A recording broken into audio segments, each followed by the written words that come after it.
It's good. Yes, good. Yeah. Good, fantastic. Alrighty, I can only somewhat hear you folks. So, okay, so hi, I'm Ren Alden. I use they, them pronouns. I'm your friendly neighborhood education person at ORS, aka the Office of Anti-Racism, Equity, and Human Rights Services.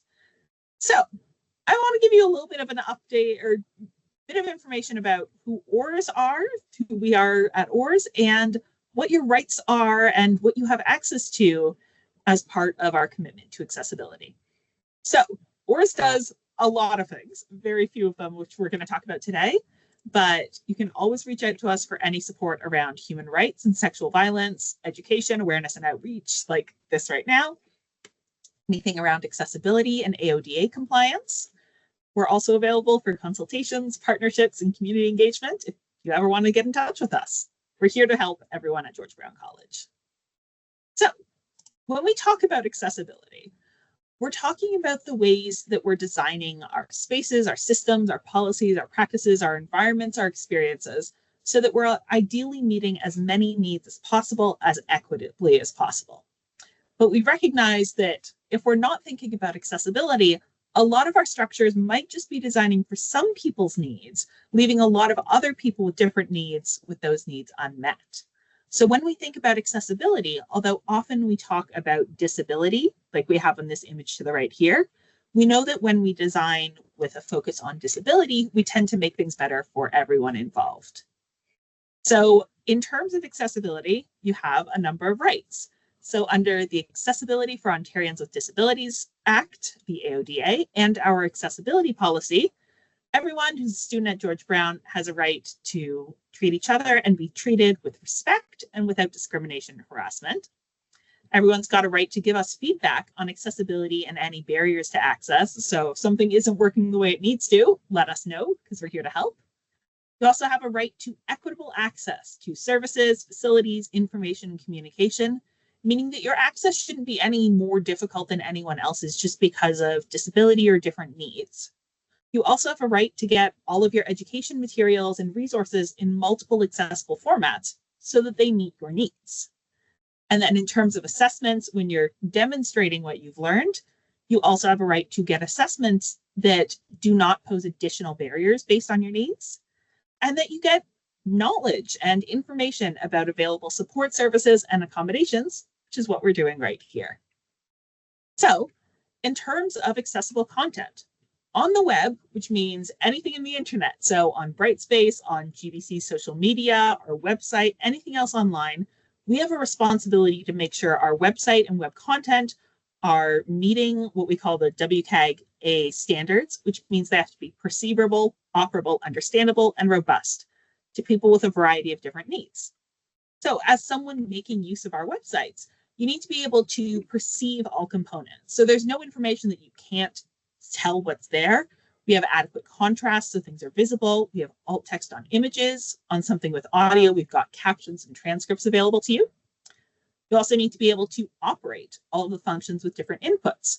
If you're using touch on your little phone, you should be able to do everything that you could do if you're using keyboard and mouse or if you're using voice commands. You also need to be able to understand the information and the operation. Have we organized the information logically in a way that makes sense? Are we giving you information using language that works for you? And you need to be able to access all that content using robust accessibility tools, whatever you need to access the web. So these are our responsibilities for you. And if we're not meeting that, then that is one of many times when you should let us know and give us feedback. So I'm going to tell you what our legal obligations are, but if we haven't quite met them, it's really important that you let us know and give us feedback so that we can correct that. In terms of your course content, there are things that you get for your courses that aren't online, and there are accessibility standards around those too. So any required reading we give you, textbooks, handbooks, instructions, we have to make sure they're available in multiple accessible formats at no extra cost for you. So this might be, if you've got a textbook, we need to make sure that we have it available as an e-text or in large print so it works for people who have visual disabilities. We have to make sure our documents also are legible. If you have something that's been photocopied and photocopied and photocopied and you can't read it anymore, well, that's not legible. We need to make sure that it works with screen readers, with text-to-speech software, and has search functions so you can find what you're looking for.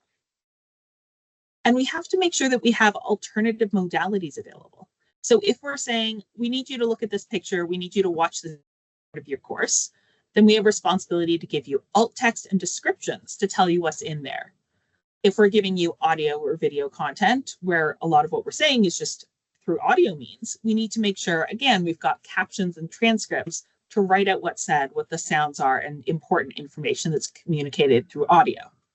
If you happen to have textbooks or course materials that aren't meeting these standards, please let us know, but also talk to the library, because those folks, as they'll probably be telling you, are great at figuring out how we can make things accessible for you.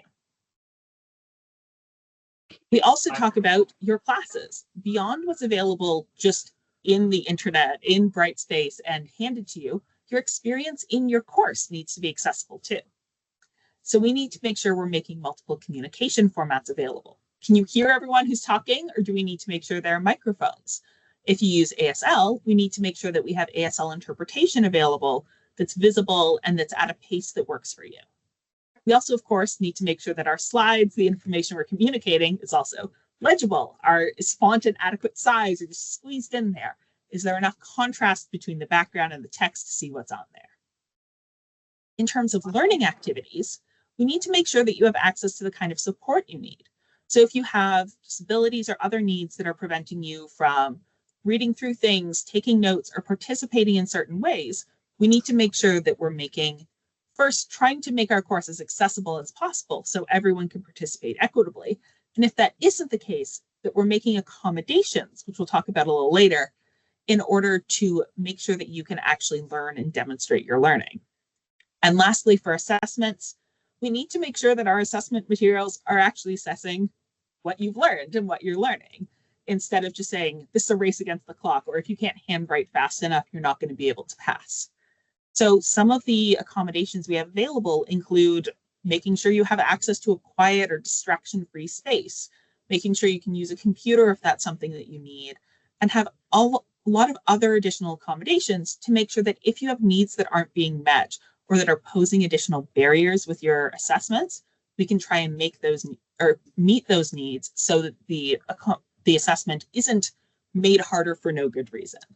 Accommodations don't mean that we're lowering standards, but they mean that we're lowering these barriers that are going to affect some people a whole lot and other people might not even notice. So when we talk about these accommodations, we're talking about changes that happen if we have an environment that isn't quite accessible enough to help meet people's needs. If you check out what we were talking about last week, you can learn a lot more about accommodations. But some of these options include, say, note-taking services, use of a computer, speech-to-text or text-to-speech software, extra time, alternative participation.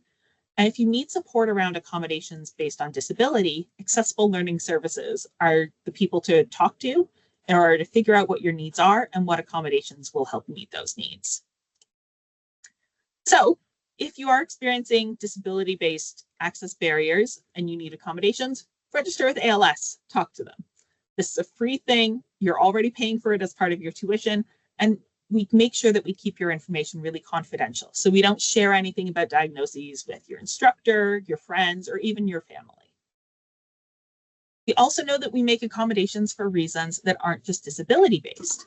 So if we say we have a standard for a certain kind of dress code and that doesn't work with your gender expression, your religion, then we make accommodations to make this more accessible. So we say, okay, we can make changes to these rules, to these practices. Same with if you need to eat or fast during certain times, if you need different timing to help meet childcare responsibilities, or if you can't attend certain classes or assessments on certain days due to creed observances. These are all accommodations that we make that are not based on disability, but are focused on removing barriers for people to participate based on their religion, their culture, their gender, all of these other parts of what makes us a diverse community. So if you ever need access to these kind of accommodations, your instructors have a responsibility to provide them, but if you're having difficulty with that, you can always contact ORS at diversity@georgebrown.ca. Because you have human rights.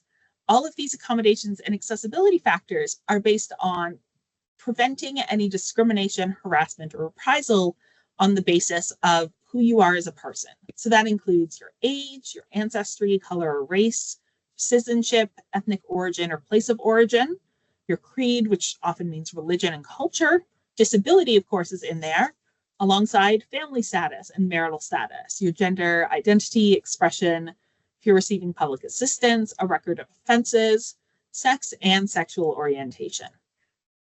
So if you're ever experiencing discrimination, harassment, or reprisal, which mean discrimination is unfair differential treatment, that means that a lot of barriers are being posed to you based on those grounds.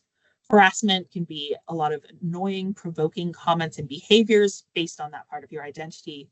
Or reprisal, if you say, hey, I have a right to this, I have a right to accessibility or accommodations, and someone tries to punish you or threaten you or prevent you from claiming those rights, these are all human rights issues. And that's what the Office of Anti-Racism, Equity, and Human Rights Services is here to help you with. So if you ever experience these issues anywhere in terms of your George Brown experience, so as a student in your learning, but also in social areas or in your work placements, these are all things that you still have a right to these accessibility features. And if you're not getting those met, again, reach out to ORS. We're here to support.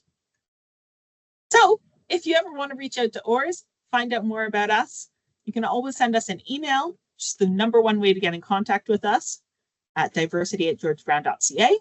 You can also find us at our various offices on campus. Here at Casa Loma, we're at room C221, just beside the Tim Hortons. At Waterfront, we're on the 2nd floor, room 230. At 200 King, we're near the Assessment Center at room 264D. You can also find us online, follow us on Instagram, hear more about our events, or to find out more about what we're doing and more about your rights and responsibilities and supports. Of course, there are plenty of other supports available for you. So as we're going to hear from right after me, I think, the Tutoring and Learning Center is here to help support you in academic skills. The Library Learning Commons can give you access to a whole host of fantastic things to provide you with support for learning, for accessing technology you need, and accessing things in the formats you want. And then if you're still facing difficulties, counseling and student well-being have a lot of options that are free, non-judgmental, where you can connect with peers and with people who are trained to be mentors or be therapists and counsel you to get through difficulties. So that is all from me. If you ever need anything from ORS, you can always contact us via email. And that's all I've got to share. So questions, comments, concerns, clarifications?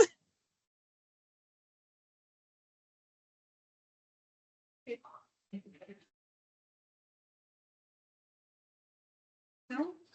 I don't hear anything, so I assume everyone's an expert on their rights and accessibility now, right? Okay, thank you so much, Brett. No worries. Presentation. I hope everyone got a good takeaway from this presentation. And so, no further questions. Let's proceed to like tutoring services, maybe. Shall we? We have the remote thing. Oh, that's not. Okay. You want to advance the slides, or do you want us to decide? I mean, it's up to you. Oh, Whichever way you prefer. I mean, I can run the slides for you as well if you. You want to smile? Go stand there. We can. Okay, thank you. You okay up here? Sure. It's all yours. All right. Well, good afternoon. Thank you for coming, both here and online. I'm Andrea Hall. I'm one of the librarians at the Library Learning Commons.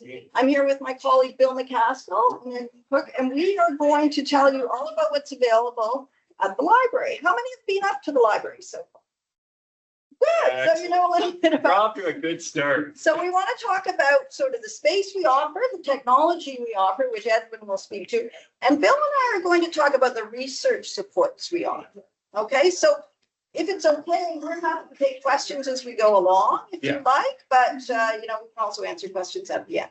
Okay. So we'll get Bill to get started. Yeah, so start with library resources. I'll let you speak about this since this is yours. And so one of the things that we do at the library, and we're going to talk a bit more about this, our research guides, but we've just created a research guide called New to GBC, because one of the things that people often find, and you don't have to be new to GBC to have this problem, is that it can be sometimes difficult to know how to find the information you actually want.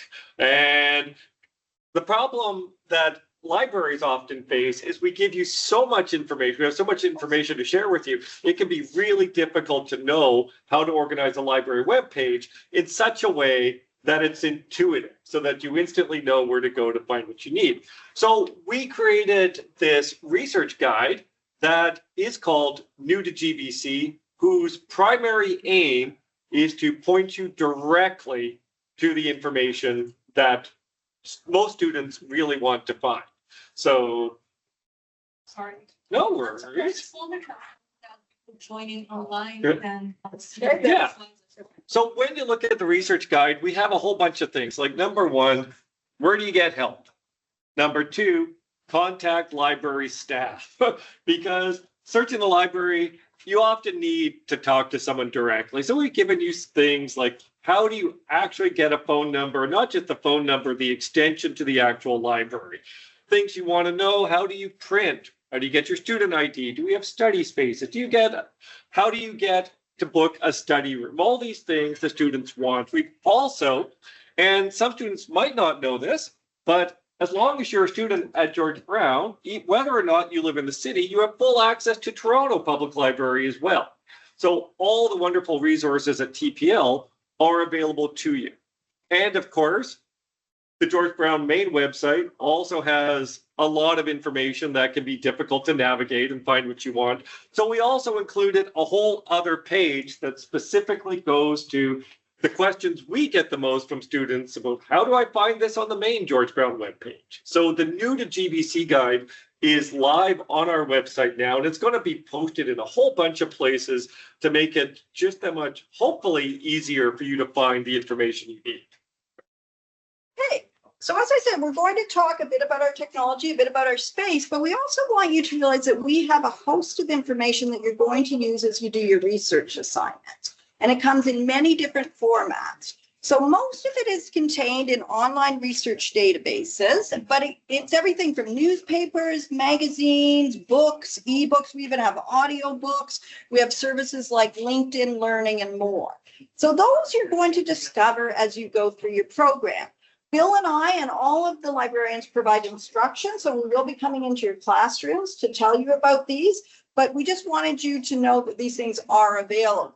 Now, how do you get help with these things? And that's the most important thing that the library provides, is this research support in terms of accessing this information. So if you go to our main website, we do have our research support page, which will take you through all of the different ways we provide support, but we wanted to make you aware of this. Thank you. Go to the next slide. Number one, there is a program librarian for every program at George Brown.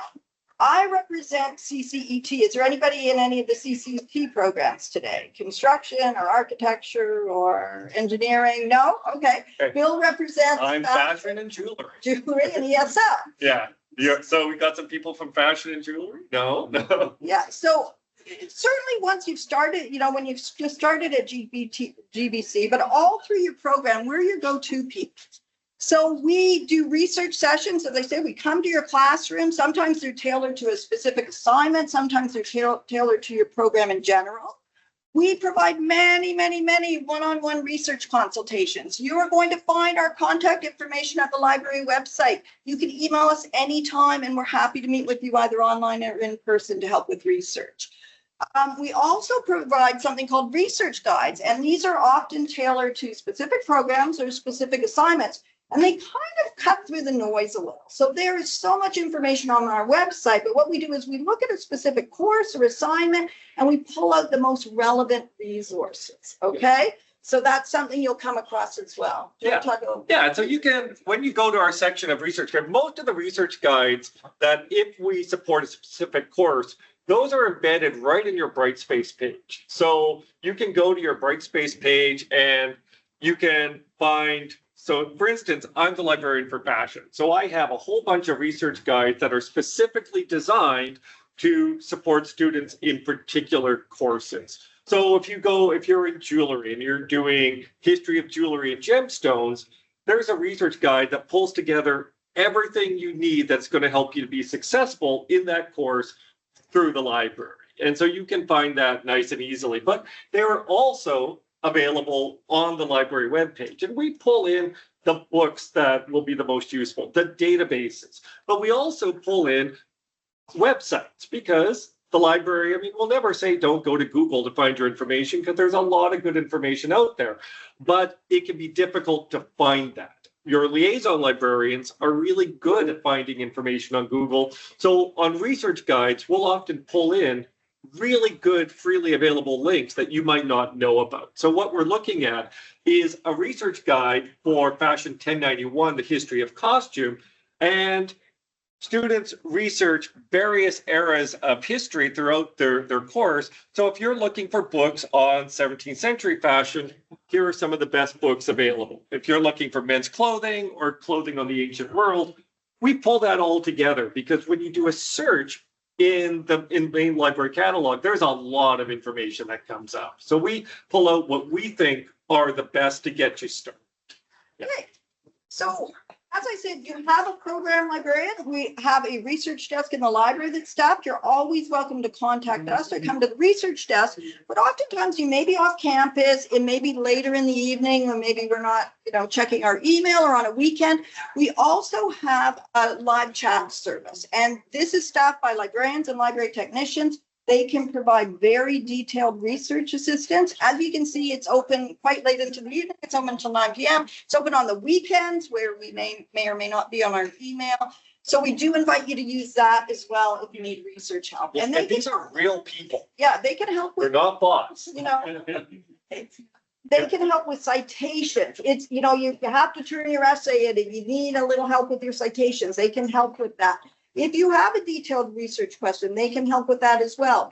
Occasionally, if it's very specific and detailed, they may refer you to the liaison librarian, and they'll send us an email, but they can help with most of your questions. It's quite easy to find. I think we have a slide. So number one, it's on our website. We've always got a click to chat button on our main webpage, but it's sort of like the online shopping experience. When you're in our database searching, if you're in there for, I think it's about 60 seconds, you will see the chat service pop up. So it's right where you need it, right in the database. So if you're doing database search, if you're having any difficulty, you just click to chat and there's somebody right away to help. Okay, so you're welcome to come to us in person. You're welcome to come into the library. We do have a research desk, but you're also welcome to use the online service. So our point, the point Bill and I always try to make is not struggle with your research. That's what the library and the librarians are there for. So reach out for help if you're not finding the resources you need to complete assignments, and we are there to help. And it doesn't always take that long. Sometimes it doesn't have to be a full, long meeting or time. Sometimes we can just talk back and forth through email. Sometimes we'll set up a Zoom. Sometimes we'll have you meet us in person.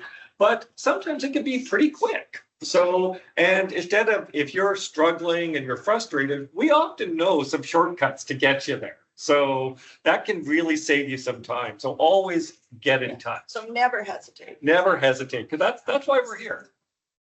Right. And so we We did our research guides. Okay. Yes. So a question that often comes up is, where do I get my textbooks? And there's a few answers to that. So your textbooks and your course readings, sometimes they're available in Brightspace. The professors posted them. Sometimes you need to go to the bookstore and purchase your textbooks.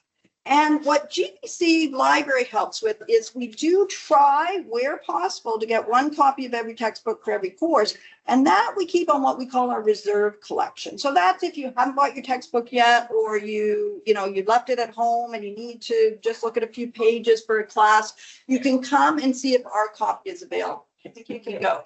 And you are going, the bookstore, I'm sure have people been to the bookstore's website. It's pretty easy to navigate. You can see if they have a copy of your textbook. They're often offering them as ebooks, but also as print books. So you can search there. But if you come to the library, what you're going to find is we have your textbooks in one of two places.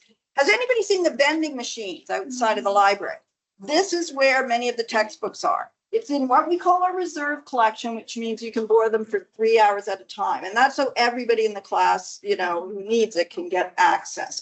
We also keep some of them behind our circulation desk in the library. So if you just go to that main desk in the library, you can access them there. And, you know, where possible, we do try and get the latest copy for each course. So there's at least one textbook there if, you know, for whatever reason you need to borrow it. So that's where we come in. What have you got next? So those are any questions about this sort of course reserves versus going to the bookstore versus what might be posted on Brightspace? I know your materials for your courses are coming from a variety of different places for sure. Okay. Okay. Yeah, so I don't know that I did that. I'm always pretty loud. But so one of the things that we have in the library are thousands and thousands of electronic books, around 370,000 electronic books. That's the vast majority of our collection.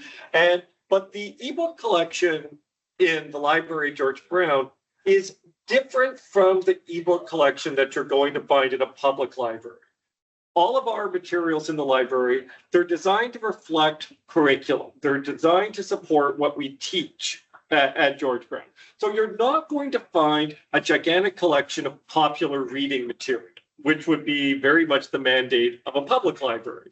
But we do have thousands and thousands of books available online 24 hours a day, 7 days a week, that will support what you're learning at George Brown. And in some cases, you're going to find some, you know, textbooks will be available, very few, but some may be available. But the vast majority of our books are going to be supplemental to what you're learning in the classroom. But we have hundreds of thousands of them available to you as long as you're a student at George Brown. And it's pretty straightforward to find a book in the library. A couple of things you want to know. When you go to the library webpage, the big search bar right in the middle is where you search for all the information on your topic.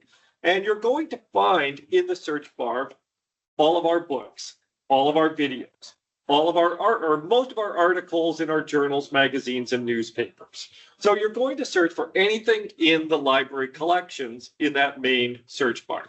Now, if you're looking for a book, you're going to look on the side because you do a search and it's looking at everything all at once. But if you go to source types, again, back to the online shopping analogy that Andrea was mentioning a while ago, that we have filters on the side and you choose the type of material you want. Now, you can choose specific book chapters if you want, but if you want the full book, just choose book, apply your filters, and then that will give you all of our books right there. And if you want it available online, you can just click the link that says online. Now, beyond, pardon? Can I give a bit? Of course, yeah. So Bill mentioned it's very worthwhile as a George Brown student, you are eligible for a TPL library card, which sort of extends, you know, the collection beyond what we have. I usually deal with architecture students. It's excellent for architecture students. TPL makes it very easy. They come to our campus. So our next session will be on October 9th from 1 to 5. If you bring your George Brown student card and some ID, you will be issued a TPL library card. And that gives you access to their entire collection.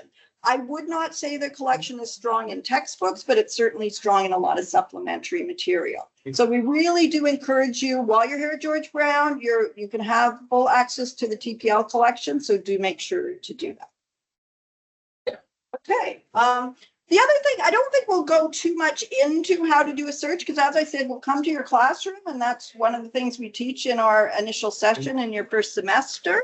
But we just wanted to make the point, I sort of call this Google for the library. When you search in this main search box, you're not only searching our books, you're searching newspapers, academic journals, audiobooks, videos. You're searching the collections. You're searching about 90, probably about 85, 90% of our collection. Yeah. The search is quite simple. There are some techniques and some tricks we're going to teach you, but it's a basic search. You start here, and even with a very basic search, you're bound to find some things on your topic. Yeah. You're always welcome to sign in. Signing in is just your single sign in. So the way you're signing into Brightspace is also getting you into the library space. So there's nothing new you really need to do. And that will allow you to put a hold on a book, let's say, or check your fines, that sort of thing. Okay, so you don't need to sign in to do a basic search, but you can always sign in if you want to look a little further and put a hold on a book. And you're just going to be prompted, if you recognize this from Brightspace, everywhere else, it's just a single sign. Okay, so very easy to access what we have in our collection. Yeah, we have. All right. Do you want to talk about databases by title? I guess we can. Yeah, we can talk. Now, we do have a whole bunch. When you search in the main library search bar, right in the middle, you're basically searching through library databases. And the library licenses probably over 100 different databases. And each database will have articles, journals, books, things in the library collections. But instead of going database by database to find what you want, the main library search pulls most of that information together. That being said, there are some very specialized standalone databases that don't come up in the main search. And when we pop into your classes to talk about researching the library, the standalone sources are the ones that we often really point out, because that's where you can find things such as case studies, which students are often looking for. Or in my case with fashion, we have specific databases that are going to bring you trend reports. A trend report database isn't going to pop up in our main library search, but those specialized databases that we have, we put those in our research guides as well. So when we're talking about sources that will really support your learning for a course, we'll pop those in. And we're pretty excited that we have a brand new, our newest database that we've added to our collection is Press Reader. And Press Reader gives you access to hundreds, if not, I'm not sure how many, but there's hundreds and hundreds of magazines and newspapers from around the world, all in one place in various languages. So you can get newspapers from your home country if you want. You can get news from your home country, but you can get also a lot of newspapers from, Canada. You get major newspapers from Canada, major magazines from Canada, and everywhere. So Newsreader, you can go to our main, or Press Reader, you can go to our main search, type in Press Reader. It's going to pop right up, and then you can start to explore. It's, let's say, our newest database in the library, and we're pretty excited to have it. So explore it and enjoy.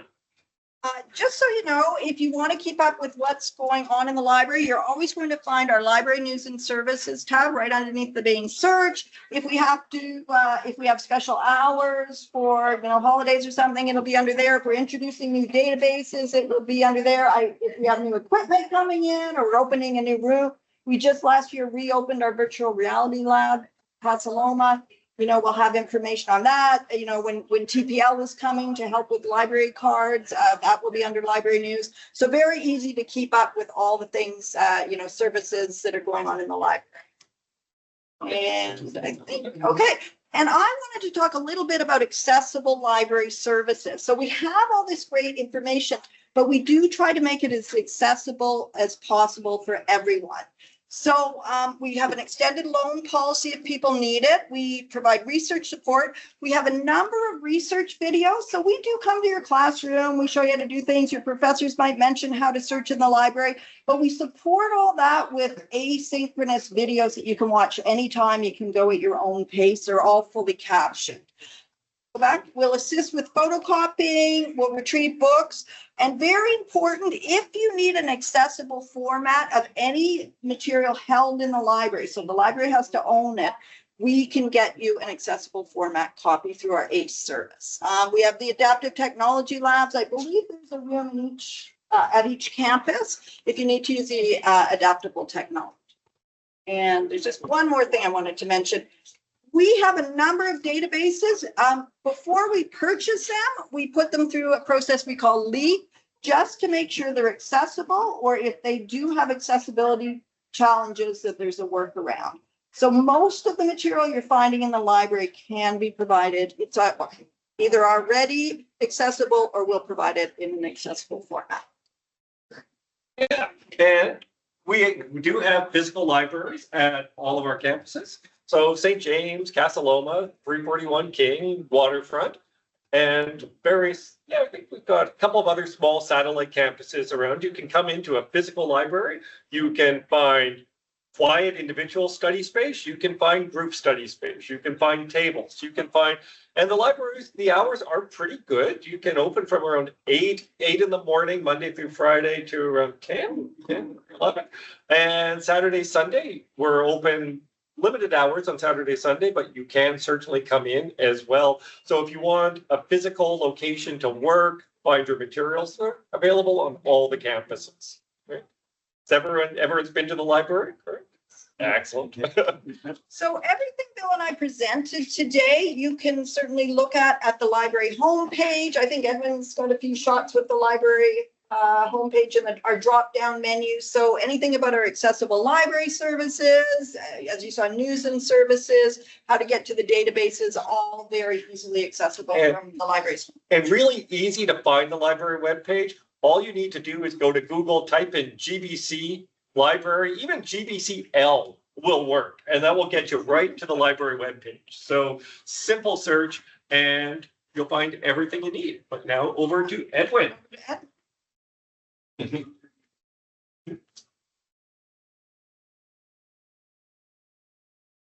Right.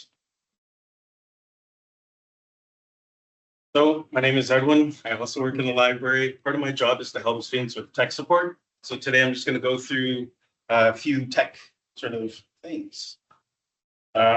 So just a quick overview of what I'm going to do. Intro happening now. Then we're going to look at student tech support and how the library can help with that. We're going to look at printing. We're going to look at the TBC student ID card. Hope everyone has already set it up. If not, I can show you where to go to do that.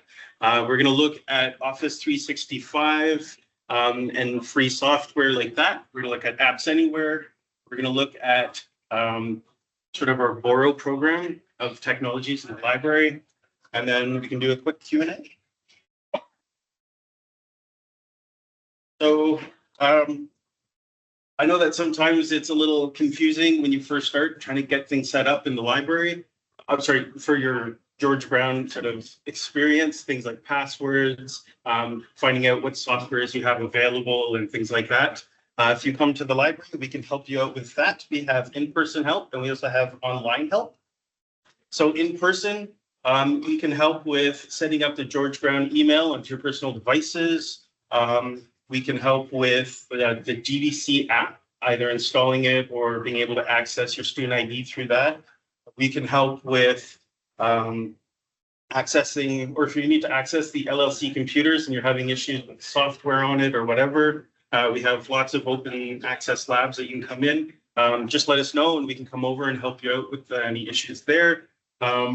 We can also help troubleshoot with Office 365 and Apps Anywhere, either installing it onto your personal laptop, or if you're in the library and having issues with that, we can help with that. We're also sort of the first line for password resets and MFA resets for students. So if you notice that you're locked out and you want access, come into the library because it's in person only, and we can reset those things for you. And we do much more. So technology for online. We have a great service called technical support. Not only is it us that is helping with this technical support, but it's also all of IT for George Brown. So from issues like not being able to access Brightspace or certain courses on Brightspace, you can contact us online and we can help you out. To not being able to see certain classes in your StuView, to not having access to Office 365, you can put in a help request through tech support. And and we can help with that. A quick way to get the help support, this is just the George Brown main page. You're going to go to quick links and under technical support, and then you can actually put in a physical request, and we usually get back to you fairly quickly within 24 hours.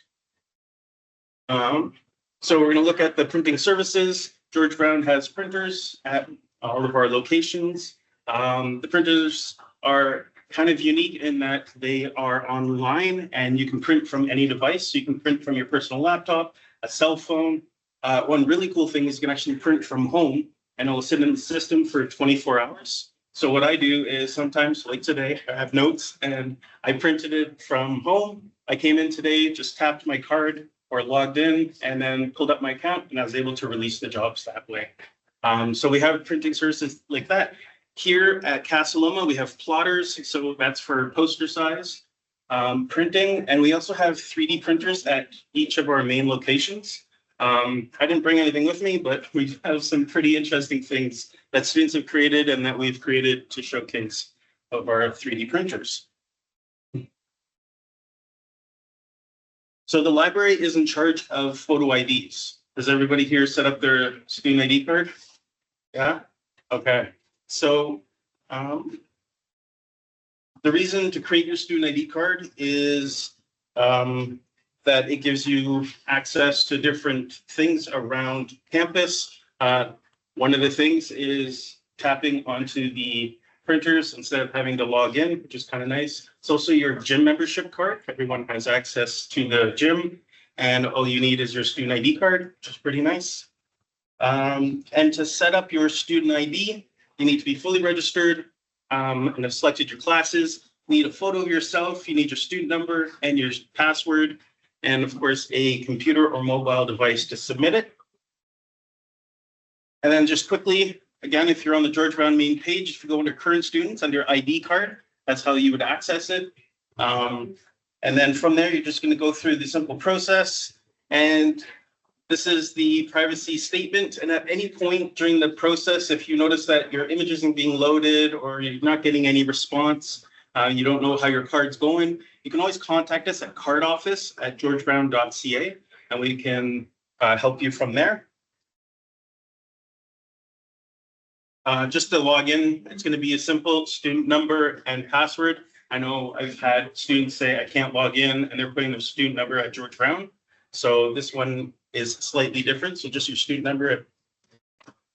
And then this is what you would do to upload your photo and validate your picture. So there is a two-step process for the digital ID. Once you've uploaded your photo, one really nice thing is, once you've uploaded your photo, you will have an email coming to you saying that it's been uploaded. During the upload process, you can actually request your card to be physically printed at a location. And you get to choose what location. So if you live closer to St. James or Waterfront, you can choose that to pick it up. And then once you've done that, once you've got an email saying that it's been approved, you're going to come back here and you need to validate your digital ID. And the purpose for that is on the George Brown app. Probably a lot of you will see, let's say, not validated written on the George Brown app. To remove that, you need to submit a second photo of you holding government ID, and they can remove that. And then you can use that for taking books out of the library. During tests and exams, teachers may request you to have a digital ID or a physical student ID card. Also, just different events happening around George Brown may request. Other perks of having the physical ID is that you can get a discount on the TTC monthly Metro Pass, which is really nice. And you also, if you take the Go Transit to get here, you can just get discounts from the Go Transit.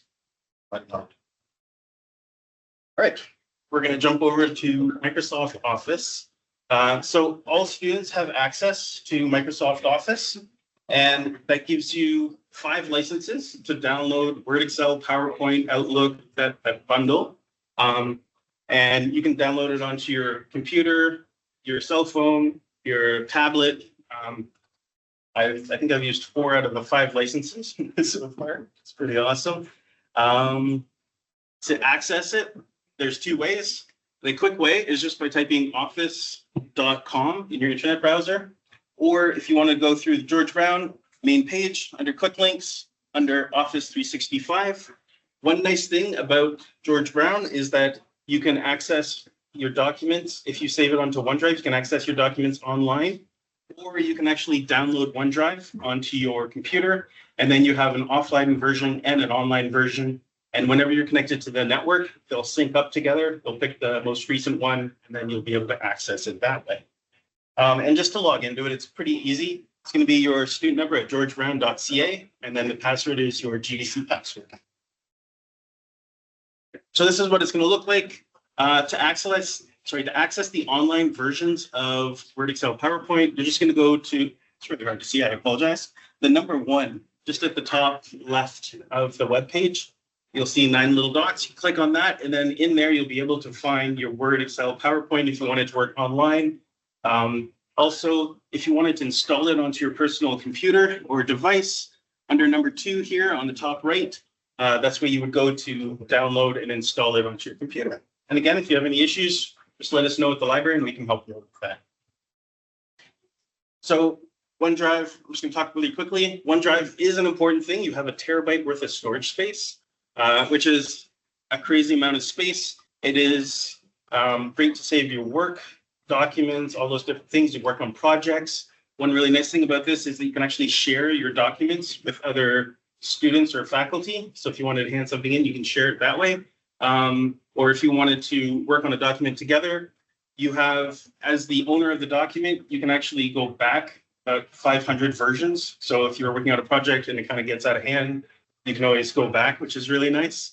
And as well as if you ever delete something, it's not actually gone. It just goes to the deleted folder. And then if you go further into OneDrive, you'll be able to find the deleted folder. Okay, Apps Anywhere. Apps Anywhere, oh, sorry. Office 365, again, is free and it's already available to all students. Apps Anywhere is another free software that allows you to download software onto your computer, Windows computer, and as long as you have internet access.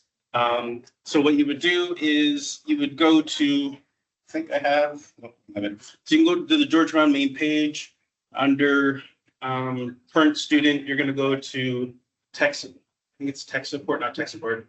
It's website apps and something. Sorry, I don't have the slide with me. But once you click on that, you'll be able to see Apps Anywhere.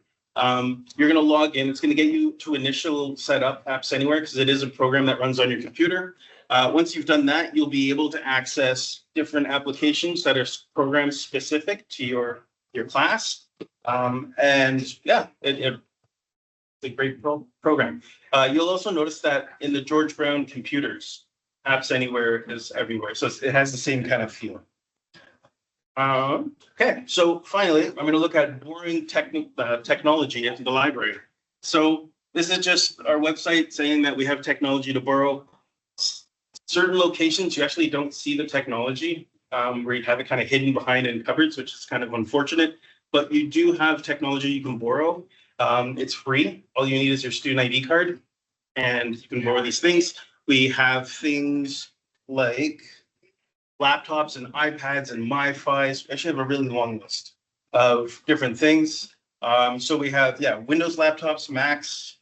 We have iPads. We have MiFi, which is a portable Wi-Fi through Rogers, already paid for. And it's like having Starbucks in your pocket, but it's a lot safer. And it's free. And all these services, again, are free. We have, sorry, my notes are being covered by a little app here. We have things like portable VR systems that you can borrow. We have power banks and power cables. So if you forget your charge cable at home, you come to us, you can borrow those. We have USB cables and other things that you can borrow. So just come to the front desk and say, hey, would you guys happen to have? And more likely than not, we do. We also have video cameras and voice recorders. So we have GoPros and camcorders and stuff like that.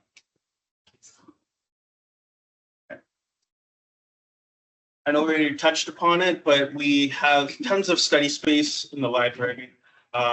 So we have computer labs, we have quiet study spaces, we have group study spaces that are open concept. We have bookable group study rooms that you can use. We have VR labs, we have anatomy labs. We have little stations where you can like work on projects and that. So we're trying to be really accommodating and yeah. So, and that is sort of my technology talk. And do you have any questions about technology, about the library helping with Library services.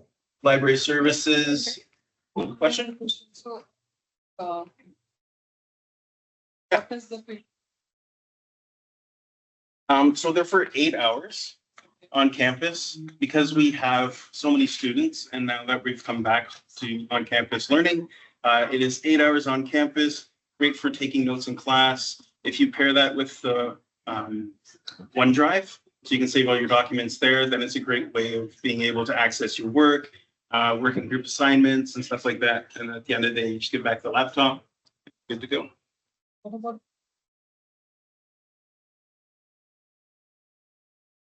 It covers, so if you are registered with Accessible Services, you can ask for an extended loan policy. And I think we will loan up to, I think our regular loans in the stacks are 2 weeks, and we'll loan those for up to, I think, 4 weeks. is this Yeah. for just for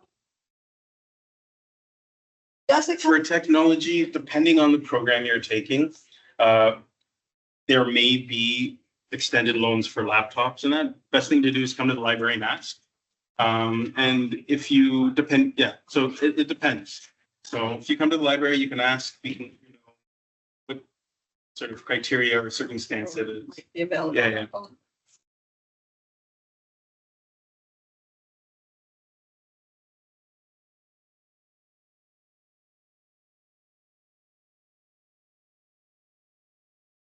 If you break a laptop, if you break your laptop, I think for now it's just 8 hours. I know that at St. James, they have certain programs and that department has donated some laptops. So that's kind of the way it has worked in the past, but there's always special cases, right? So if they've donated a laptop, so we might have 40 laptops for these set of business programs, or we might have 30 or iPads or whatever the case may be. For different things. iPads you can borrow for 7 days. You can renew them up to 2 times. They do come with keyboards and that. So if you wanted to use Word or Excel or something like that, so take class notes, you can still use an iPad. And so there's ways around it. It's not. Yeah, it's a great question. Yeah, the keyboards, wireless keyboards. We have wireless mice. We have wired mice. Yeah, I know some people. It's 8 hours. Yeah. At Casa Loma, we also have just basic things like calculators and, you know, rulers and things like that to learn as well. I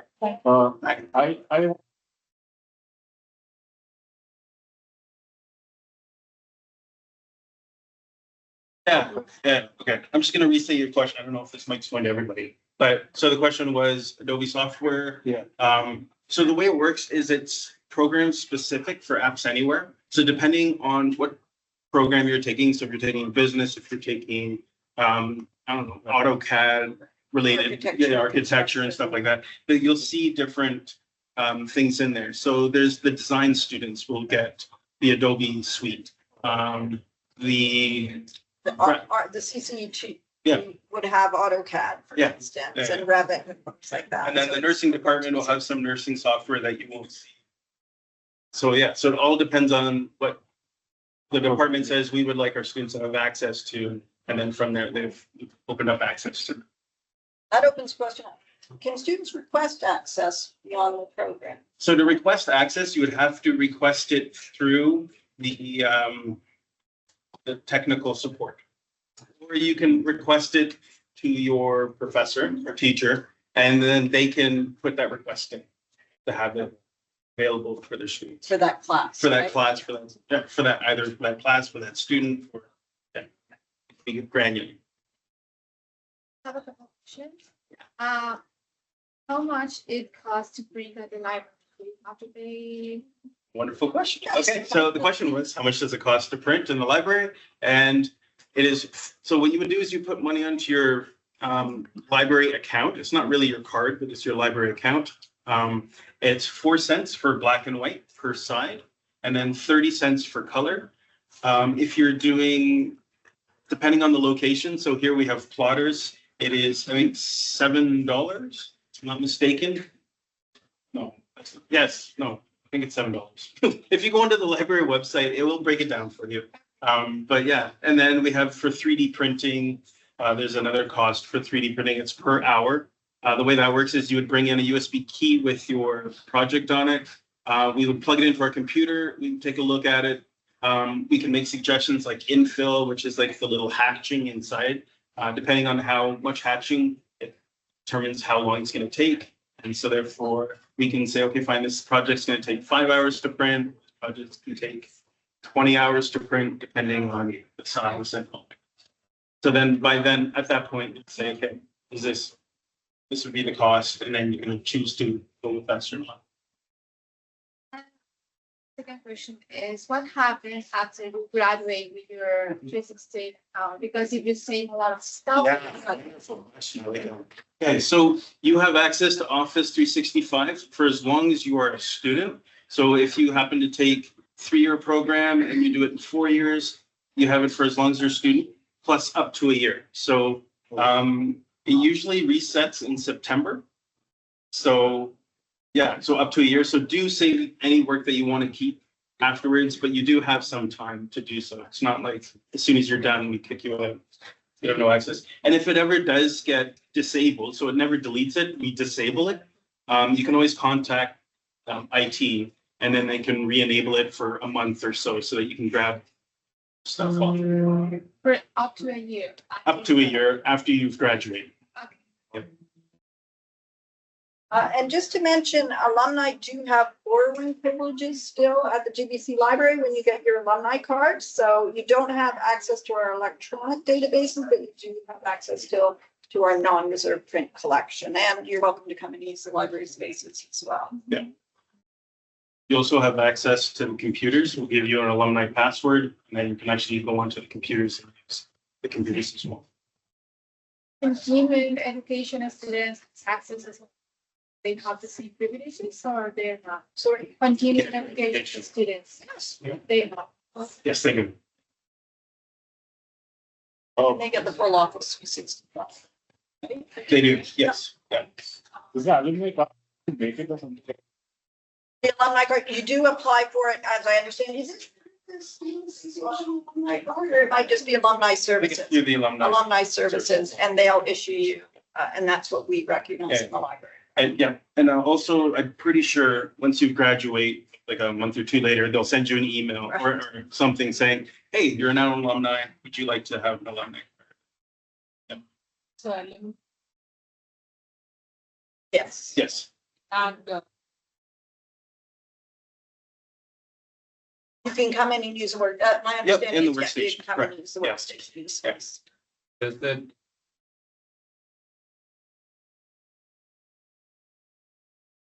Will they? student ID? Basically. So the student IDs, again, will become deactivated after a year.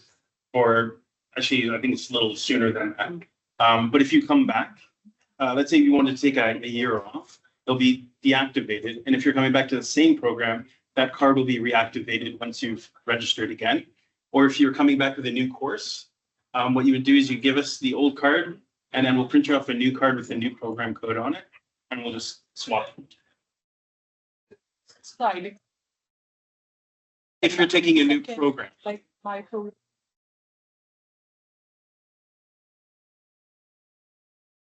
Yes, if it has a different program number. So if you, let's say you started off, your program was T100, and now you're into T120. You would want to change that because on the card it says T100, and you might be like during tests and exams or something might happen. Actually, you're not in this program, we can't find you. So it is, yeah, best practice to come, and it's an easy switch, takes about a minute. You just print off a new one for it. Any other questions? Okay, well, we look forward to seeing you in our space, and, you know, please take advantage of all we have to offer. Thank you very much. Thank you.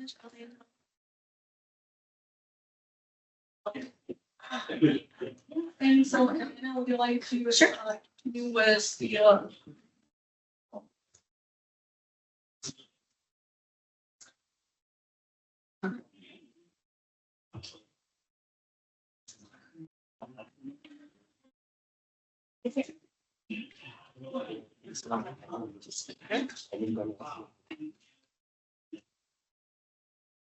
True, yes.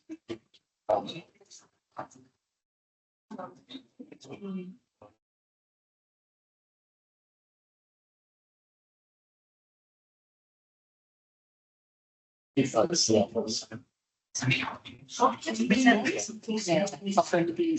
What's one to one? It's just.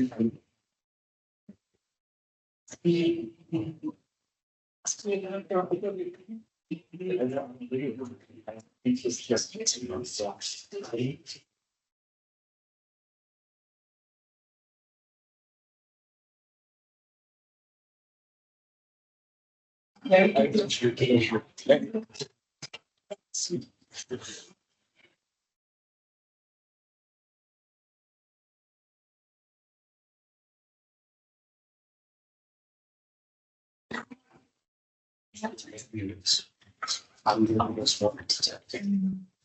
Kelly, can you see the screen properly with if this does not go to the full screen? Sorry, the full screen doesn't seem to be activating, but let me know if you have any trouble reading anything and I'd be happy to read whatever's on the screen. So welcome, very nice to see all of you. My name is Alana from the TLC. But before I tell you a little bit more about the TLC, I have some questions for you. So I assume everyone here has a cell phone. If not, you can still use your device. And what I'd like to do is just scan the QR code. If you've got a device here.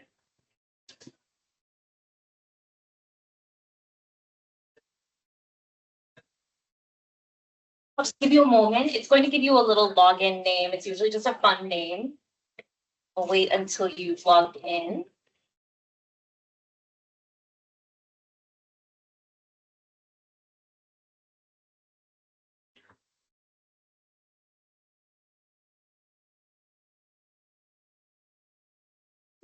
Yeah, that should be okay. I can see it.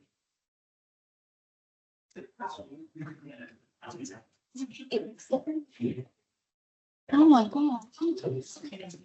On your screen, do you just see the first page? Yeah. Okay.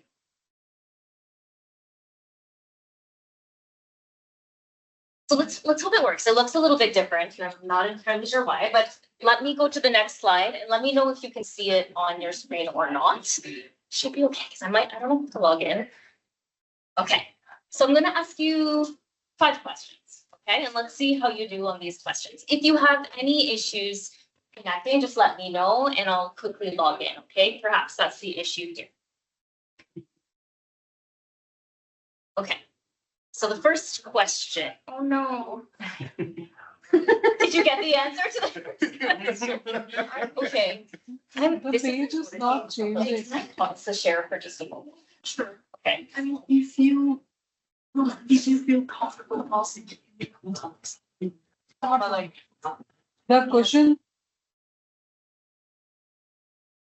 It's not going on there, dear. Can we just take it down? I have the same screen as you. It worked when I tested it, but. But everybody better get that first question right when we get there, okay? Because if not, I think.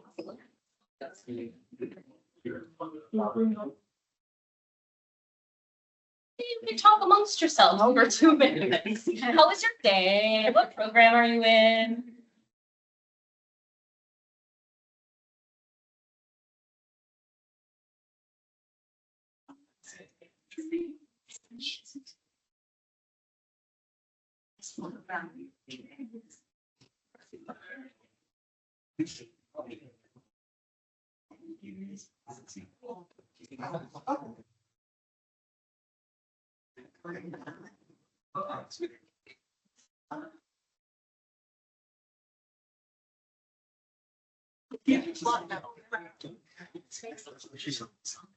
yeah, but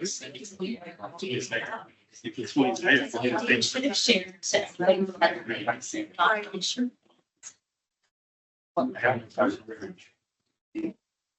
underneath my desk. I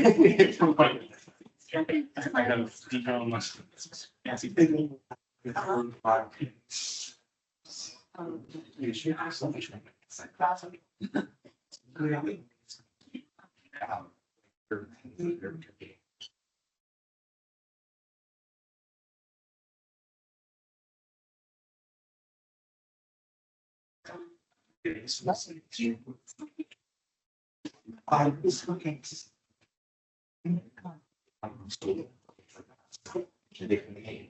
So there's one.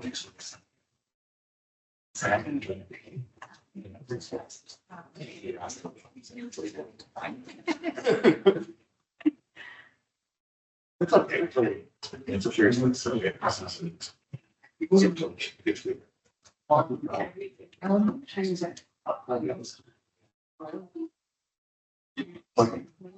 What programs are you using?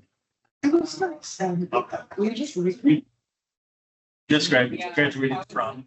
I was in the B4 1.5 product management. Okay. Postgrad. Okay. So you go for a change. Yeah. Yeah. And did you use the library? Yes. Yeah, a little bit, a lot of it. A lot. That's I used the. Yeah, Okay. very helpful. We So, have great business databases. It's like Symphony Analytics or Passport GM. Came back together. So. Yeah. yes. Business as well. I used to be. My favorite. Right now.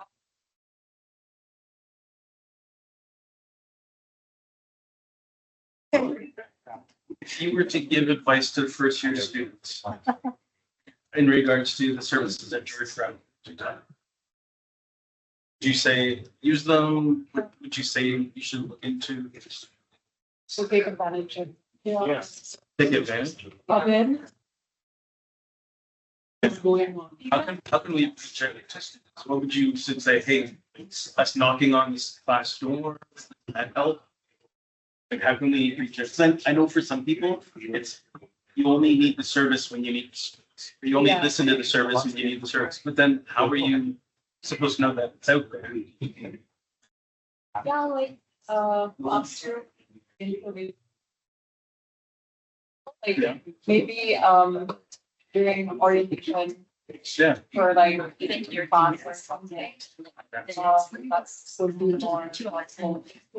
Sometimes like you just like advertise during have orientation meetings Yeah. where it's like busy and everyone's there. I think, you know, students just like ask.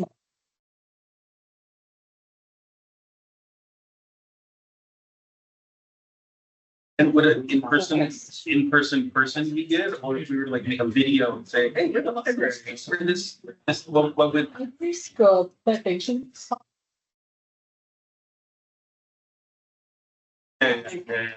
When something cool. Or reads for the. Yeah. Like everyone is, and Absolutely. yeah. So what exactly? Yes. Can target something. With something like on the main page of George Brown, having a little video and say, hey, want to loan Yeah. some that's technology and then having like a quick, they said 30-second video Yeah. there. Or having something like poster as you walk by the elevator, so you can like scan. Yeah. Something like that would be good. Yeah. Yeah. I think. There's a lot. And there's a lot of pages and sub Yeah. pages. So you lose. Yeah. Good actually.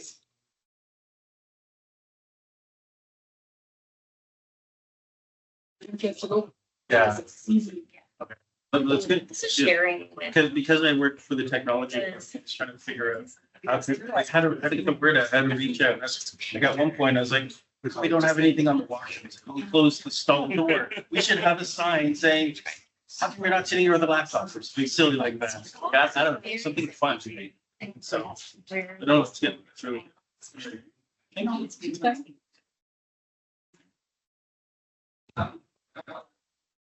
I see your alumni comments. Yeah?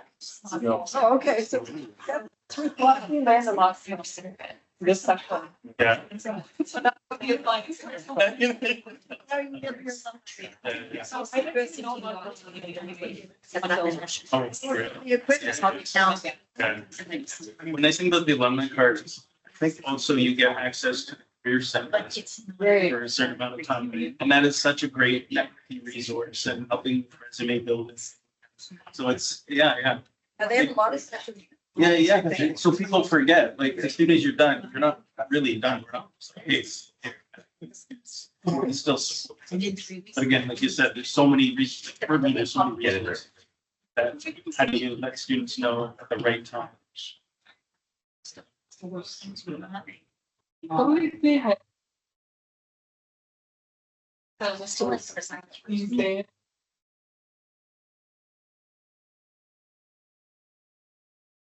Well, I have your attention, please. So have the slides back through.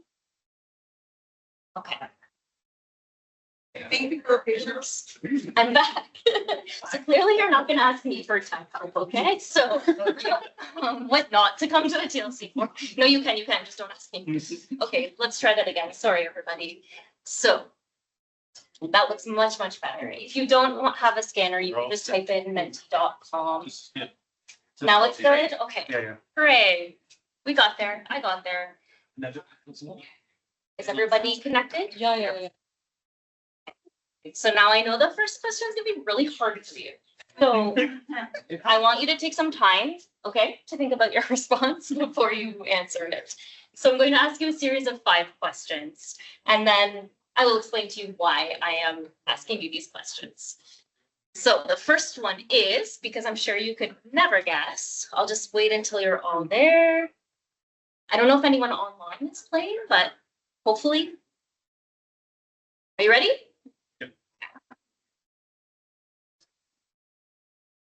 So you get more points the faster you go. The first question is, if you flip a coin, what's the probability of getting tails? Have less than 15 seconds. 10 seconds left. As fast as you can.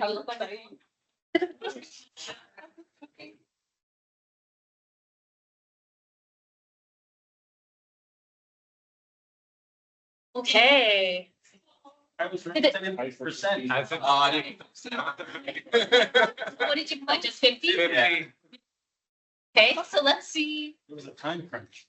There is. So I made it a little more competitive at the end. All right. Okay, so let's see. Oh. Okay, 4 people put a percentage. You're right. Add half a point. But you do the math, okay? Alrighty, so let's see. So far T is fastest. Okay, question 2. Ready? Here we go. Okay, is the sentence grammatically correct? If you don't finish your homework, you can't go out with your friends.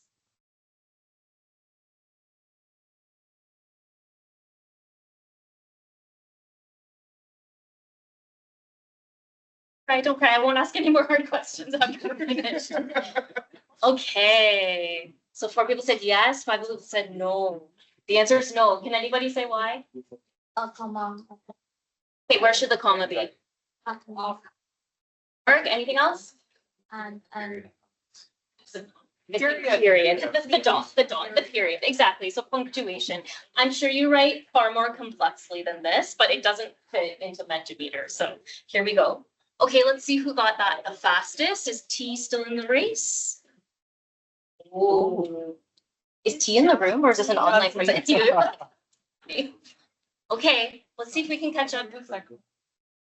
Frosty and Christmas. I'm not ready for that yet. It's still September. Okay. Question 3 out of 5. Here we go. Asset equals liability plus. Plus. That was nice. I gave you choices.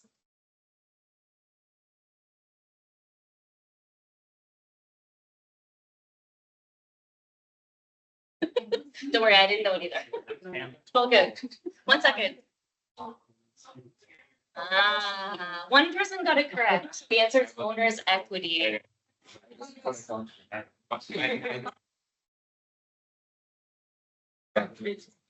You knew that. You knew that. Okay.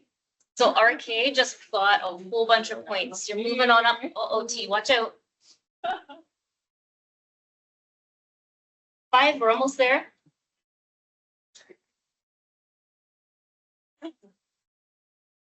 The A stand for. Sorry, you have to type this one. Type that one in.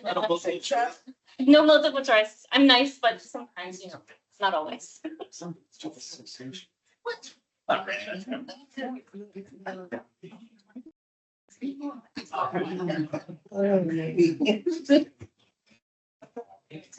That is a. I think the librarians probably know this one. Okay, the answer, American Postal, I like that one, but no, nope. Oh, it's so close. It's so close, but psychological. I know, it's a very strange thing that, you know, this is what we use for a style of referencing and citations. Okay, so it remains the same.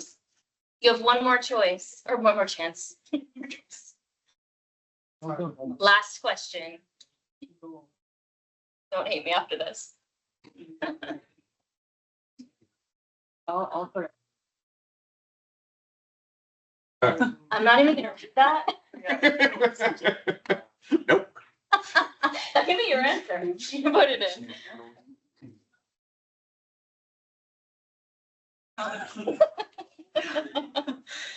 Zero answers. Give it your best guess. What is this? What is the specific question?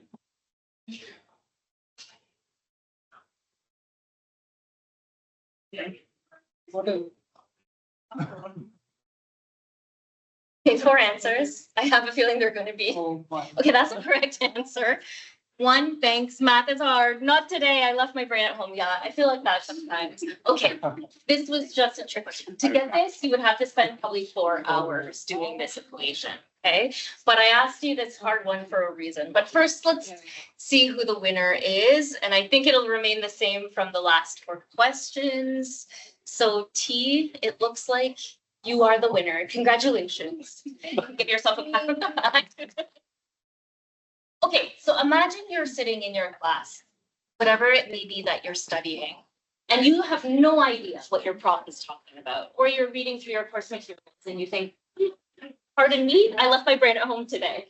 What would you do?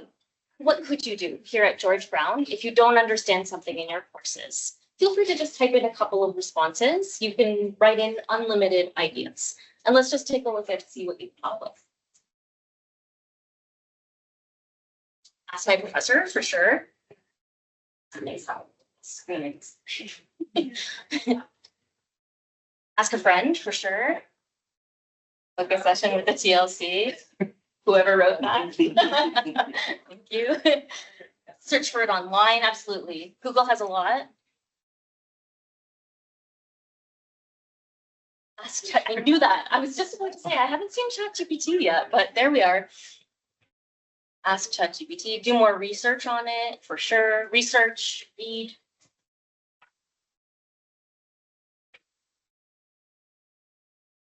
Go to the library. Perfect. Yeah. And that Definitely. wasn't even us typing that in. Was that you? No, promise. I would have done the same thing. Use LLC resources. Exactly. Go to the library. There's, oh yeah, and YouTube, of course. These are all very common things. ChatGPT for sure. But let's talk about a place you can go to instead of relying on ChatGPT. But everything else for sure. Always communicate with your professors and your friends might have great ideas. So if it's okay, I'm going to move on to the next slide. Thank you very much for participating. So a place that you can go to if you need a little bit of extra help is the Tutoring and Learning Center. We call ourselves the TLC for short. So let me just tell you a little bit. I'm not going to read everything, okay? But we offer support for a lot of different subjects at George Brown. So for example, we have one-on-one and group tutoring for various things in English. So for example, essay and report writing, writing a thesis statement, critical reading, finding and citing resources. So let's say you're also using the LLC for that. Perhaps you bring in your paper and you can have a tutor sit down with you, take a look at your writing style, take a look at the content, even just a second set of eyes to see if everything you've written makes sense and is communicated well. Or if you have math in your courses, we have a lot of different math tutors. We have foundational math, of course, and then math that's specific to each program at George Brown. So we've tried to hire as many people as possible that have the knowledge of the math you're using in your courses. So there's just a couple of examples here. And so on. We also have accounting. Accounting is usually held in the St. James campus, but this semester we do have an accounting tutor for fashion students in the Infra fashion. So again, it can kind of be foundational level again, and then things that are specific to your course, like managerial accounting, financial planning, and so on. We've also expanded and we are offering science. So at our waterfront campus, we have all of the health sciences tutoring that you can go in for. There's even the drug card assignments. That can be a very stressful time for a lot of students. You can come in and book an appointment. We also have physics at Casa Loma and pre-health science at St. James. So we actually do have a little bit of science at each campus. We can also help out with study skills. So working on things like time management, note-taking, presentation skills. Like let's say you get super nervous before giving a presentation or you want to present in front of somebody, you can come work with a tutor. All our tutors are students, by the way. And we have a nice section of other. So we are offering CAD software tutoring. So we have AutoCAD, SolidWorks, SketchUp, for example. Sometimes like you have all the access that Edwin was talking about with the Microsoft Office programs, but some people aren't exactly sure how to use it, like how to navigate Excel or Microsoft Word. You can come in, sit down with a tutor, and they'll go through all of it with you. A couple of you mentioned Adobe software. So we do have tutors who can help out with Adobe Illustrator and Photoshop. So I know a lot of fashion students, I think, use this in their program. Or even if you just want to go through D2L Brightspace, how to submit assignments, how to use Canva, somebody's here for you. If you're not sure if we have something that you need help with, just come see us. We can let you know. We probably do. So a couple of things that are kind of special, just some special extra events happening at our campuses. At Casa Loma campus, this looks much prettier on my side. We have a study skills workshop that starts tomorrow. It's every Thursday between 2 and 3. And these are the topics that the tutor is going to be focusing on. So it's the same subject for 2 weeks, but you'll learn kind of different things. So note-taking, DIY study tools, time management, goal setting and motivation, stress management, and test-taking strategies. So I'll show you how to book in just a moment, but this is limited to 6 students so that you can really work on study together. If it proves popular, we can make 2 different groups or something like that.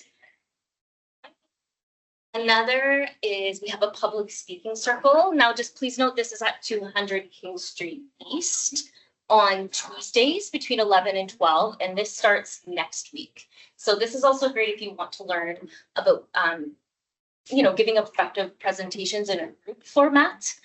So you can improve your public speaking, conversation, boost your communication. It's a fun environment where you're practicing with your peers. So maybe if you study here, but you live near SJ or you're willing to travel, this is every Tuesday. And this one is limited to 10 students. So you can book up to a week in advance to have your spot. And we also have group conversation. Right now we have 2. There's one online, and this is every Thursday from 5 to 6. It started last week. So in this case, it's just kind of like relaxing, talking about different topics. You can expand your vocabulary, ask questions. The other is similar, but it's in person at 341 King. And this is on Tuesdays from 2 to 3, but we will likely open one at 200 King in Casa Loma in the coming weeks. So we'll put if you want to know, you can come visit us anytime and I'll let you know when we've announced that. Any questions so far before I go into the next slide? Perfect. So a little bit about our hours of operation. We have online tutoring 7 days a week. As you can see, Monday to Friday is 9 a.m. to 9 p.m. So if you're at school all day or you have a job, hopefully one of these hours could work with your schedule. Saturday and Sunday, we're 10 to 6. I think someone's at the door if someone wants to. Right. And then we have in-person tutoring. These 3 campuses in particular are open Monday to Friday, 10 to 5. So Casa Loma, this is located in the library. And St. James is not in the library, but it's on the 4th floor, 430A. And then Waterfront is inside the library. So all 3, Monday to Friday, 10 to 5. But we have 2 satellite campuses at 341 King. And this is only open Tuesdays and Thursdays, 10 to 5. And then we also have the TLC at TMU for ECE students. And this is Wednesdays and Thursdays from 10 to 5. So those hours are a little more limited compared to our main campuses. Perfect. So in order to book with us, you can scan our code here, or you can go to George Brown online. Maybe when I finish at the end, I could quickly show you how to book an appointment if anybody is interested, and then we'll go from there. You can also follow us on Instagram. We send out like weekly puzzles and reminders of our events. So we'll remind you for the study skills and for the group conversation, our hours, intercession closures, that kind of thing. So please follow us. It would be lovely.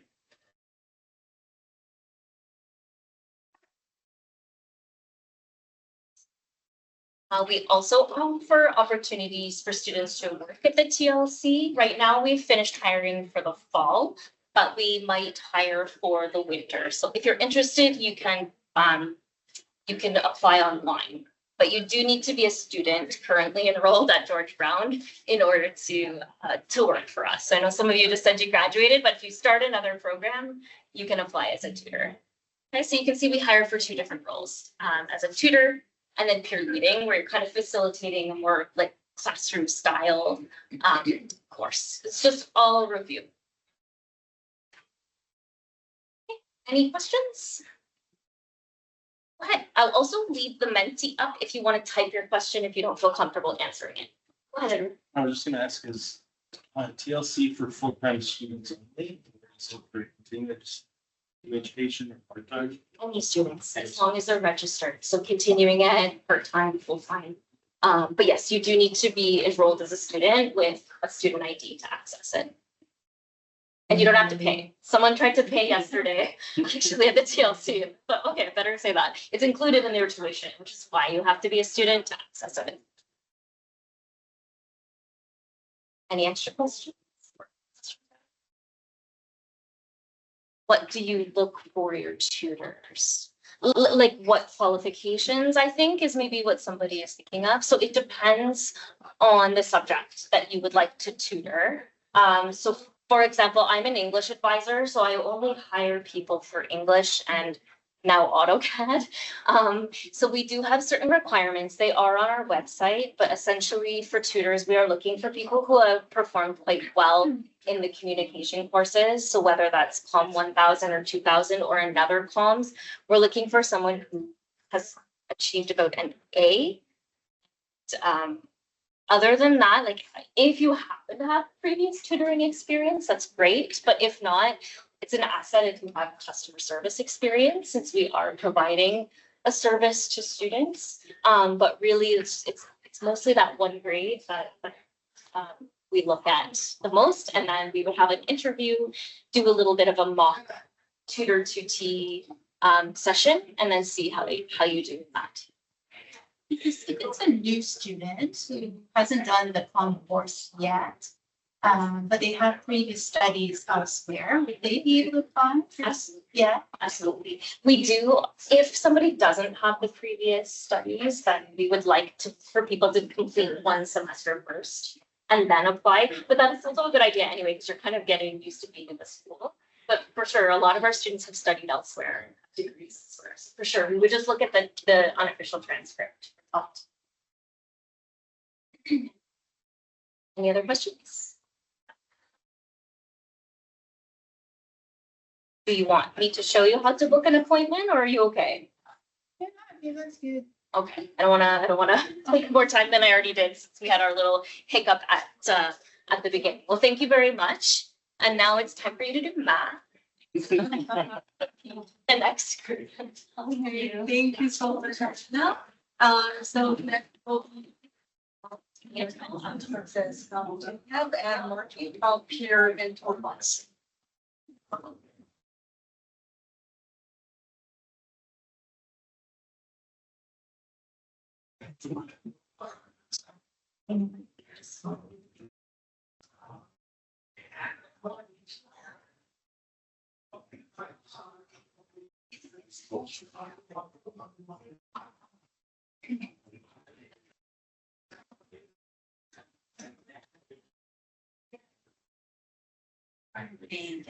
Hi, everyone. I'm Jen. I'm from Counseling Services.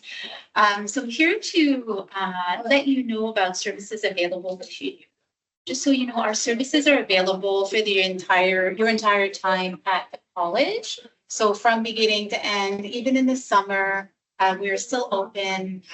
We're open in between sessions as well, not over obviously when the college is closed, but other times we are open. So sometimes students think, classes are done or you're open, we are open, and we offer virtual and in-person services as well. Martin is going to jump in at some point in the presentation because he's so much better about speaking with peer services. So I've been waiting.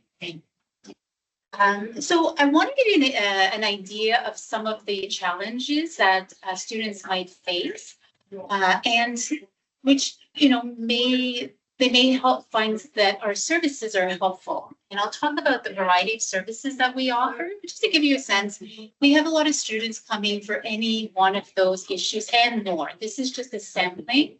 Some are school related, some are more kind of in their personal lives. When we're not well, either physically, mentally, it's hard to be successful at school. And so that's what we're here for, to support you and help you kind of work through some of your challenges, find solutions, find supports, ways of managing through so that you can really get back to focusing on your studies and being successful. So that's what you're here for. So just a few examples. I'm realizing that one of the issues that's missing here that is so common too is financial challenges. So we have a lot of students coming to us for that. It's expensive living in the city. So just something that, again, can cause stress, and feel free to talk to us about that. So I talked about the range of supports. So some students think, I don't want to go to counseling, I don't want to talk to someone, and that is perfectly fine. You don't have to. We have self-directed services. So on our website, we have a list of curated resources that you can count on in terms of they've been reviewed. We know that they're good, solid, evidence-based information. So feel free to go to our website for that information. We've also recorded some webinars on various topics, ranging from healthy thinking, loneliness, getting better sleep. So those are all some topics that we have on our website. We also have a podcast, and Martin will talk about peer supports shortly. Below on the bottom here are counselor supported resources. So for those are the services, more traditional services where you're accessing a counselor. So we offer group services, which I'll talk more about later on. Short-term counseling. So that's more kind of the traditional talk therapy. And community referrals. So if there are services or the help that you need that we don't provide on campus, we do provide some referrals and resources. We have some partnerships with organizations in the communities. We can do that as well. So a little bit about the resources on our website. So I mentioned we have curated articles, websites. We also suggest some apps. Some people like to use apps to track their mood, to use some of the, relaxation activities, other pieces that are helpful for their mental health and wellness. Videos, I mentioned those earlier, and also mindfulness videos as well. It's something that you want to kind of include into your routine and find helpful.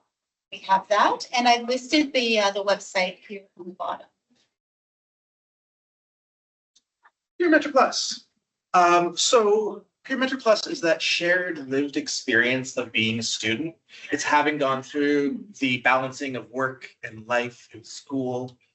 So the peer mentors that we have on staff are all students. They're all currently going through the same things that you're going through, and they've developed skills and techniques that have helped them through it. So by going to see a peer mentor, you're getting that lived experience and that shared connection. We help with everything from that general mental health. I have concerns, I've got anxiety, stress, whatever it is for you, you can go and you can speak to someone, all the way down through to something along the lines of, I'm applying for awards and bursaries. And in applying for awards and bursaries, I'm experiencing a lot of stress. I see that white page and I immediately freak out and close my computer. Well, you can come and you can chat with a peer mentor and we'll help you, give you some techniques and tips and things that work for them in terms of applying. So sometimes it can seem very abstract when we're talking about peer mentoring and when we're talking about mental health. But a lot of mental health is meeting you where you're at and helping you and that can change how it looks. For instance, if you've got 6 or 7 courses and you have multiple assignments, multiple readings, and you're kind of freaking out a little bit about how you're going to manage everything, you can come and you can chat with a peer mentor and they can help you create a schedule that is week by week that'll let you know what readings you have to do on what week, what assignments you have due, so that you guys can all the way work backwards and really feel like you have the semester planned out. And that can really help relieve a lot of anxiety and stress that you're feeling with your classes. So in order to access a peer mentor, we are on campus here at Casa Loma. Do you guys know where the International Student Support Hub is? Just around the corner from the library? So we're there Thursday afternoons, but we're also online.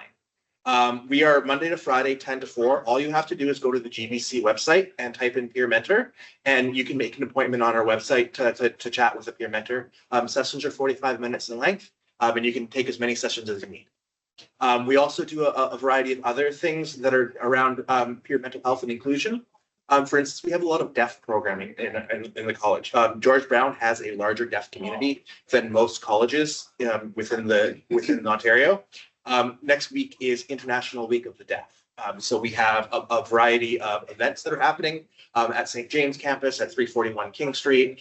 So feel free to check out the website, check out our Instagram if you want to join in on those things. If you'd like to learn a little bit about sign language, you can join us for our workshops, things along those lines. And then really what we want to always stress to students is that we want to help you where you're at. If we can't help you, that might mean giving you a referral to someone that can within your community, wherever you are happen to be living or working, stuff like that. We also have some support groups that are ongoing. So we have an ongoing support group for ASD and friends, and that's for students that have the lived experience of autism or who share traits. The diagnosis is not required. You just need to feel like you can generate community with those groups of people.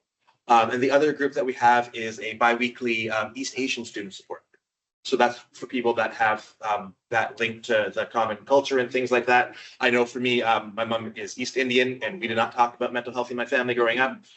So I think that's a common refrain from people from East Asian communities, and we can kind of talk and have those conversations and stuff like that. So if you're interested in joining any of those groups, you can register on the website. So yeah. Thank you.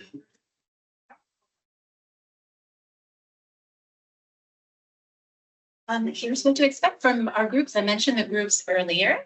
So our groups are skill building based. So what Martin was mentioning earlier, there's more support group. Ours, there's some support for sure. To check in, check out. We talk about what's going on and challenges. But if there's a pretty large component of the group, which is about building some skills.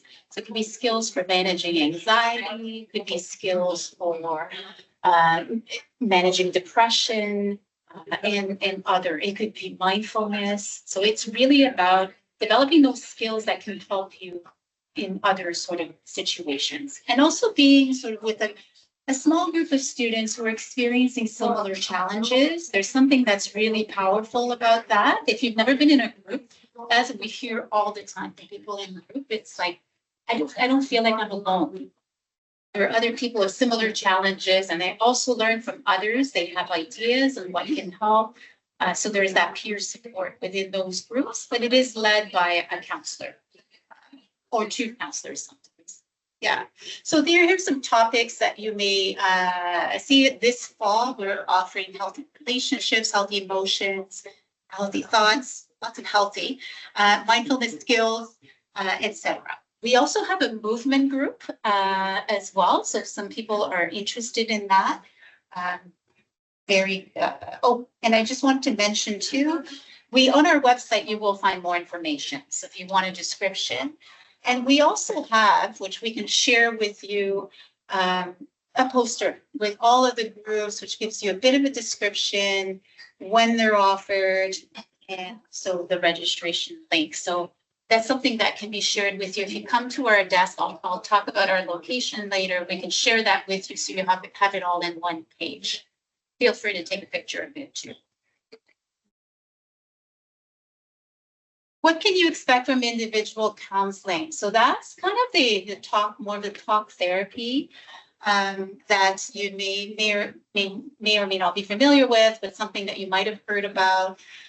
So just so you know, it can be a little bit nerve-wracking the first time if you've never done it, you've never talked to anybody about personal issues. So just want to give you a sense of what to expect. We really strive to give you a safe space. And what I mean by that is anything you share with us is kept confidential within our department. So no one outside of the department will know that you came to us unless you tell them, of course. We will not tell them, and we will not tell them what you talked about. So sometimes professors refer students to counseling. We don't report back to say, oh yes, student X came to us and they talked about. As much as they're really caring, and sometimes they want to know, we explain that it's confidential. Also non-judgmental. This is really important so that you feel like you can be open and talk about what's on your mind. We meet you where you're at. So we don't judge you for the ways that you think or the decisions that you make. We really do meet where you're at. We are all regulated mental health professionals. So what that means is we're either registered social workers or registered psychotherapists.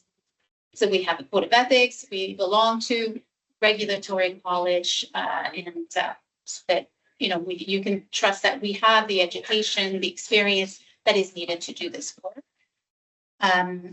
For students, and like I mentioned earlier, a variety of life challenges or academic challenges too. Things can happen at school. And we also make a lot of referrals to other areas, TLC, library, Peer Mentor Plus. If you don't know, sometimes it's hard to know where am I supposed to go with the issue that I have. You can come to us and we'll kind of decipher that. We'll sit with you. We have the luxury of time. We can sit with you for up to an hour and really kind of assess what is happening and what might be most helpful for you. So that's essentially, and our sessions, I mentioned earlier, we do in person. When we do virtual sessions, we use what's called Zoom Healthcare. It looks exactly like the regular Zoom, but it has additional security features used for healthcare facilities, so that it's further encrypted. It's safe communication.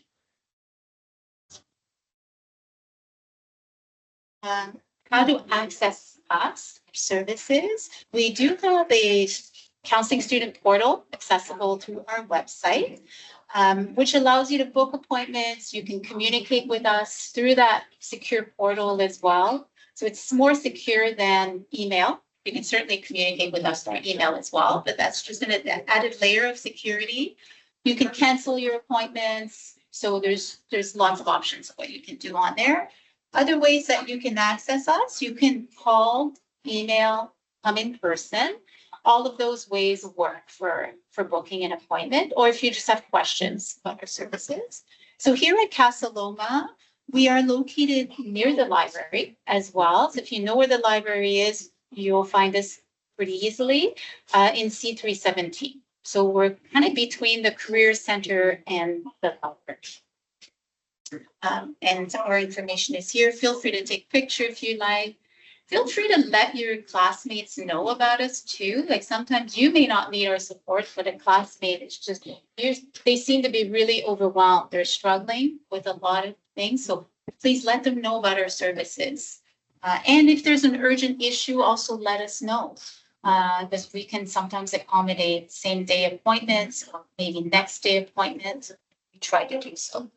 And also some people prefer to go to a different campus because it's more convenient, or they feel it's more confidential. They're not going to run into students that they know, or it's just closer to work. Regardless, we can see you at any campus.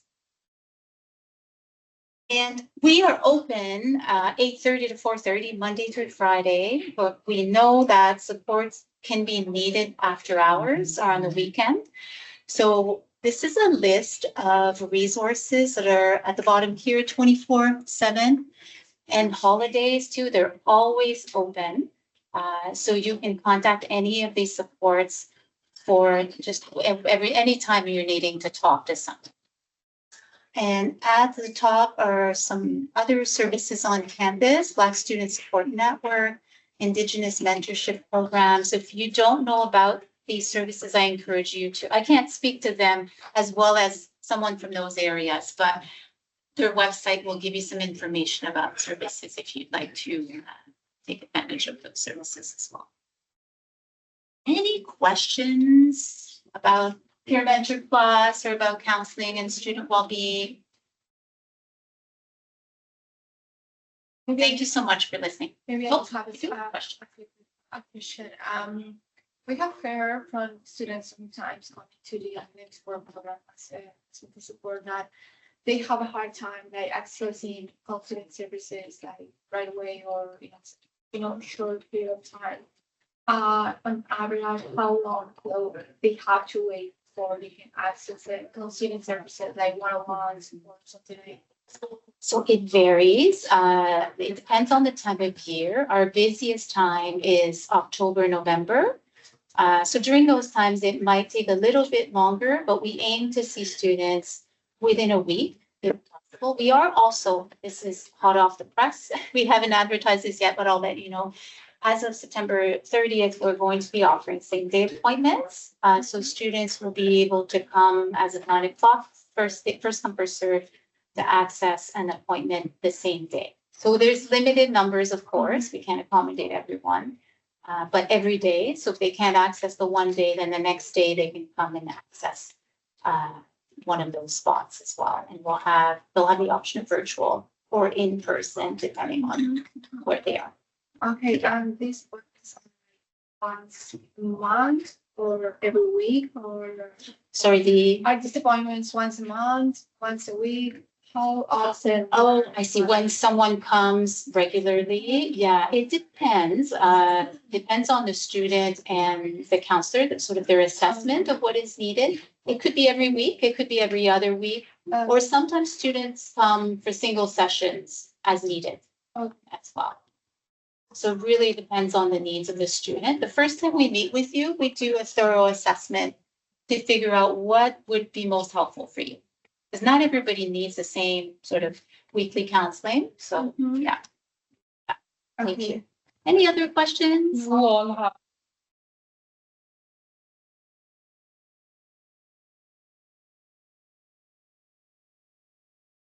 Just for GBC students. As long as you're registered in one class, you can access our services, and also for 1 month after you graduate as well. So there's that 1 month period where you can access our services. Yeah, you're welcome. Yeah. Do counseling services for students need accessible or We don't, in terms of a diagnosis, we can't do that because we don't have, only doctors can do that. For mental health, it can be a psychiatrist, a doctor, psychologist. If it's for other disabilities, it might just be a doctor in that case. So we can't provide that kind of documentation because it's outside of our scope of practice. However, sometimes we will make a request for interim accommodation because we know it can take a while to get documentation. By the time you get sort of an appointment, you see a doctor, you get that documentation. Some maybe half the semester has passed already. So we can request interim accommodation. So they'll give you some basic accommodations until you get your documentation from the doctor. Also. Yep, we can help with that also. Yeah. Thank you. Yeah, you're welcome. Anything else? Thank you. Thanks for, and if you have any questions, like I said, I gave you the location, come by anytime. Okay, take care. Thank you. Thank you so much.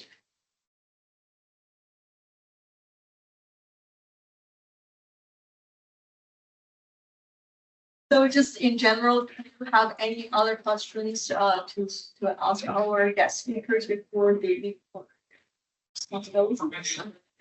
Anything? No.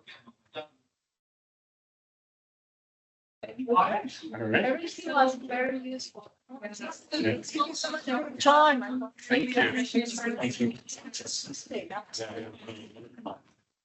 If you want to come to the TLC, I'll give you a treat for winning, okay? I forgot, I meant to bring one little, but you have to come find me first. That's my quest. Thank you. Bye. Probably not your real name, but it's your name. How is your day in general? I know it's pretty it's I dropped up. A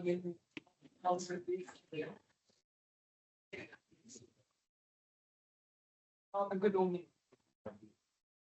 That's why I was.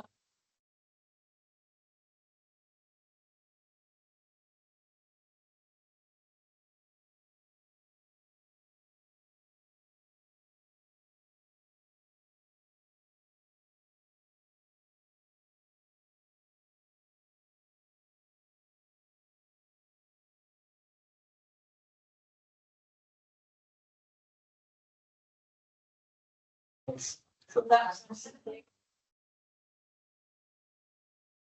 yeah. Still like if you need a break or something, yeah. So shall we come back in like 10 minutes? Okay, good. Take a break, everybody. You don't think so. Why are the people lighting up when?